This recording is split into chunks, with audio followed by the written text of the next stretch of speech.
Xayrli kun hammaga. Ko'pchilik hozir kuzatyapti, onlayn tarzda narxlarni, ustalarni qiladigan ishini narxlarni bilib boryapti. Bu juda ham yaxshi klientlarga va ustalar o'z narxini qaysi sabablarga ko'ra bilib olish juda ham osonroq bo'ladi va klientga ham shunday bo'ladi. To'g'ri bu.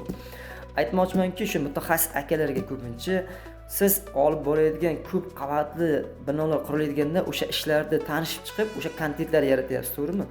Bilingki, bir nimani esdan chiqarmang, 99% qishloq xo'jaligi tarkib topgan O'zbekistonda hali ko'p joylarda ko'p qavat binolar yo'q.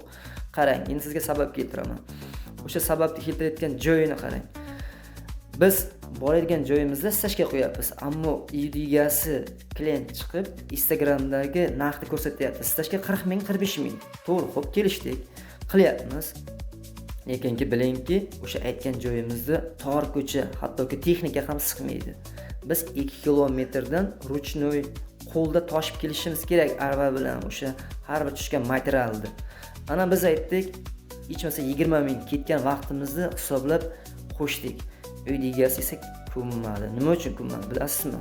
O'sha qo'yilgan kontentlarni bizga ko'rsatib, mana 40 ming, 45 ming, bundan ortiq to'lamayman deb mana shunaqangi holatlar ham bo'lib turibdi. Agar mutaxassis akalar siz qo'yadigan har bir kontentlaringizda o'shani ham hisobga oling. Chunki agar shu narsani hisobga olmadingizmi, unaqa kontent yaratmang hech qachon. G'ish munchadan, munchadan, manalet munchadan, stajga munchadan, gipsagardan munchadan. Siz birdan oldin biling, kontent qo'yishdan oldin u qayerga keladi, qayerdan olib kelinadi. Siz qo'ygan kontentlar ko'p qavatli domlarning oldiga texnika yetkazib, mahsulotni ustani oldiga keltirib beradi. U oladi, teradi, qo'yadi. Biling, o'shani hisobga oling. Bu ko'pchilik usta akalarga zarar yetkazishi mumkin siz qo'ygan kontentlar. Nima uchun bilasizmi?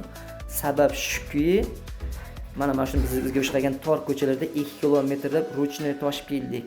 Bilasizmi? O'sha uyning egasiga biz chiqqan ovozimizda labzimizga qiveramiz deb uyda turib, masofadan turib aytganligi uchun labzda turib o'sha 40 ming, 45 mingdan qildik. Lekin 2 kilometr ruchnoy toshib keldik. O'sha biz 5 kunda qiladigan ishimizni 10 kunda tugatdik, lekin 5 kunimiz hech qanaqa narx to'lanmadi. O'sha sababni. Bilasizmi? O'sha kontentlaringizni qo'yib boryapsizmi?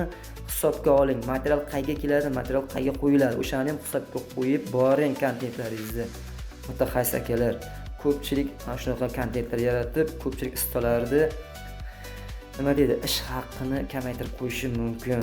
Usta akalarni hech qachon qadrsizlantirmang, qadriga yeting.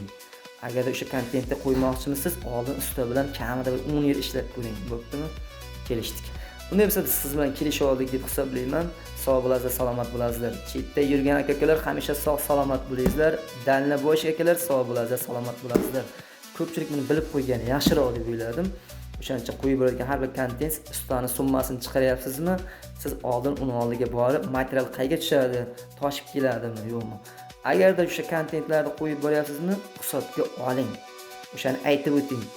Agar 40 mingdan qilinadigan stajkani o'rtacha materiali uy oldiga kelib tushirilgan materiallar bo'lsa, qilinadi deb kontentga qo'yib boring.